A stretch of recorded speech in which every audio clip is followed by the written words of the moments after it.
Quinta, 3 de abril. Verso para memorizar.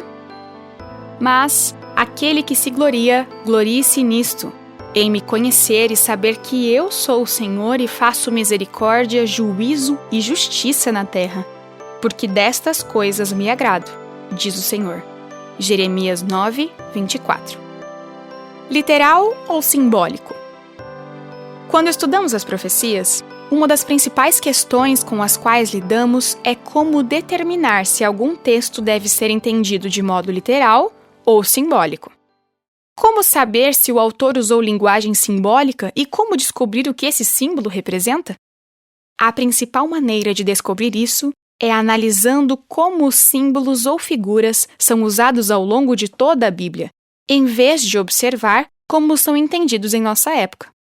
Por exemplo, alguns concluíram que o símbolo do urso em Daniel 7 representa a Rússia, porque essa imagem muitas vezes é usada hoje como símbolo desse país. Contudo, essa não é uma forma confiável de interpretar o simbolismo profético. Ouça os grupos de passagem a seguir, permitindo que a Bíblia interprete a si mesma. Daniel 7, 7. Depois disto, eu continuava olhando nas visões da noite, e apareceu o quarto animal, terrível, espantoso e muito forte. Tinha grandes dentes de ferro. Ele devorava, fazia em pedaços e pisava com os pés o que sobrava. Era diferente de todos os animais que apareceram antes dele, e tinha 10 chifres. Daniel 8, 3. Levantei os olhos e eis que diante do rio estava um carneiro, que tinha 2 chifres. Os 2 chifres eram compridos, mas um era mais comprido do que o outro, e o mais comprido apareceu por último. Daniel 7, 24. Os 10 chifres correspondem a 10 reis que se levantarão daquele reino. Depois deles se levantará outro rei, que não será diferente dos primeiros, e derrotará 3 reis. Grupo 2. Ouça Apocalipse 1, 16. Na mão direita ele tinha 7 estrelas, e da sua boca saía uma afiada espada de 2 gumes. O seu rosto brilhava como o sol na sua força. Efésios 6, 17. Usem também o capacete da salvação e a espada do Espírito, que é a palavra de Deus. Hebreus 4, 12.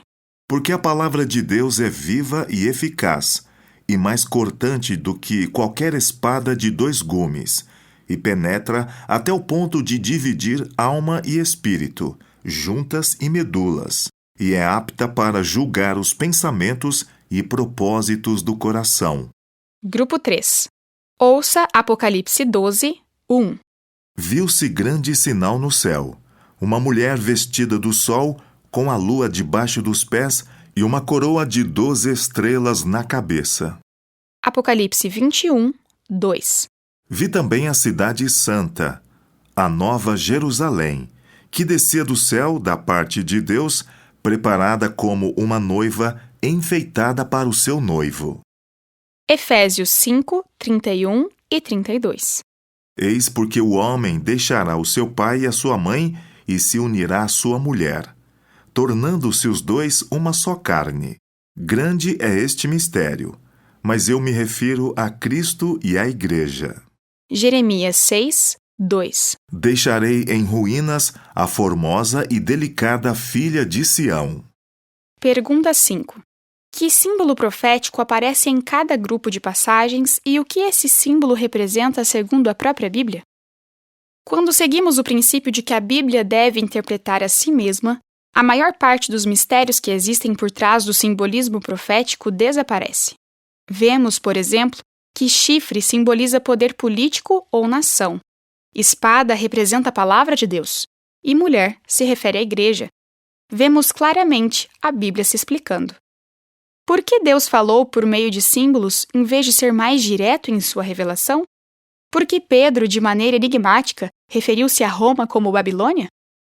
Existem razões pelas quais Deus escolheu se comunicar por meio das profecias usando símbolos. Se o Apocalipse tivesse mencionado Roma diretamente ao tratar de seus erros e males, a perseguição à igreja que já acontecia se tornaria ainda pior. Sejam quais forem as razões para o uso de símbolos, podemos ter certeza de que Deus deseja que entendamos o que os símbolos significam. Mesmo que alguns símbolos e profecias sejam difíceis de compreender, como podemos nos concentrar no que já conseguimos entender? Como isso pode fortalecer nossa fé?